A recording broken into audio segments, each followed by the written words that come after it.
I could not finish this course without talking about giving official mandates in creation care ministry.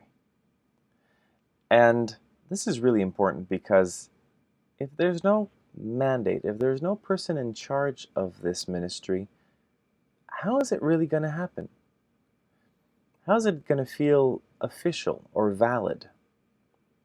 Because could we imagine for baptism saying, yeah, people will be doing baptisms, it'll happen, but then never naming someone to, the baptism ministry? That makes no sense. So for creation care ministry, we have to recognize this as a ministry. We have to be able to name it. Remember that story at the beginning of the course? I told you that in 2005 I went to see the bishop and said, I want to receive a mandate in creation care ministry. And then he laughed. And then he stopped laughing, seeing I was serious, and he said, well, no. He said, the church does faith education and takes care of the poor, but not ecology. And then he tapped me on the back and he said, Norman, what you're doing for ecology is really good, but it's not the church's business.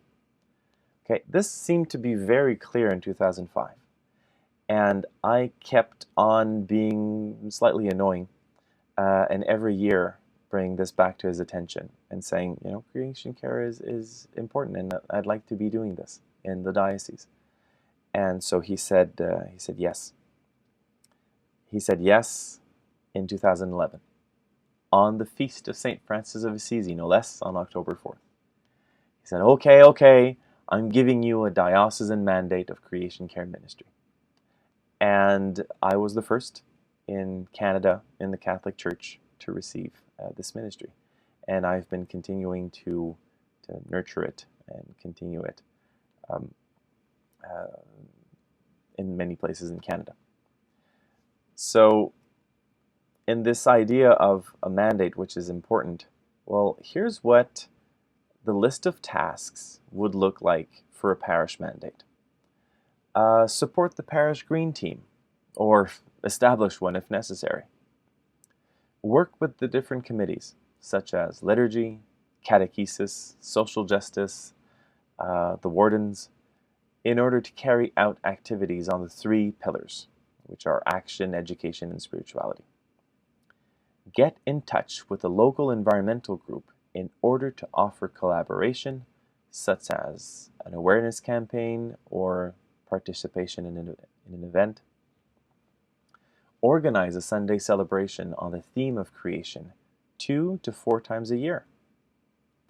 Communicate news of the ministry and the church media, the newsletters, newspapers, magazines, and to the local media, like newspapers, radio, and TV.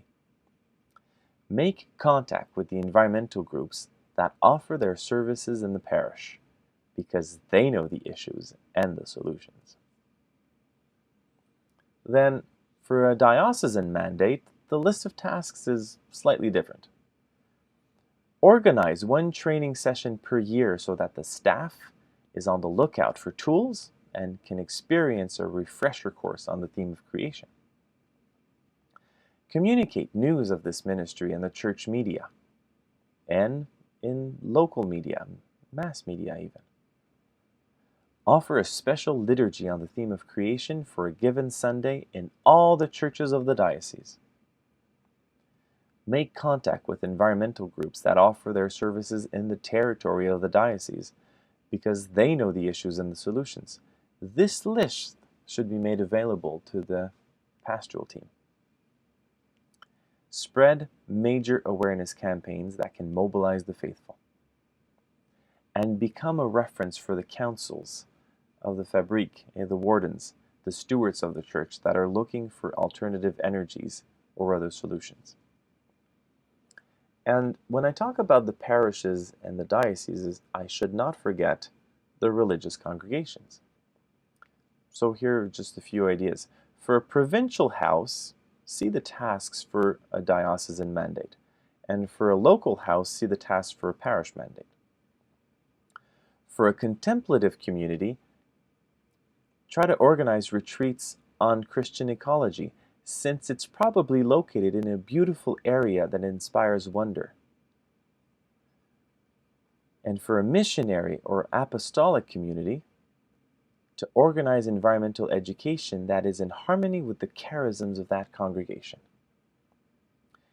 All communities will have to implement actions to reduce the environmental impact of their community in order to demonstrate that the love of the Creator leads us to care for creation.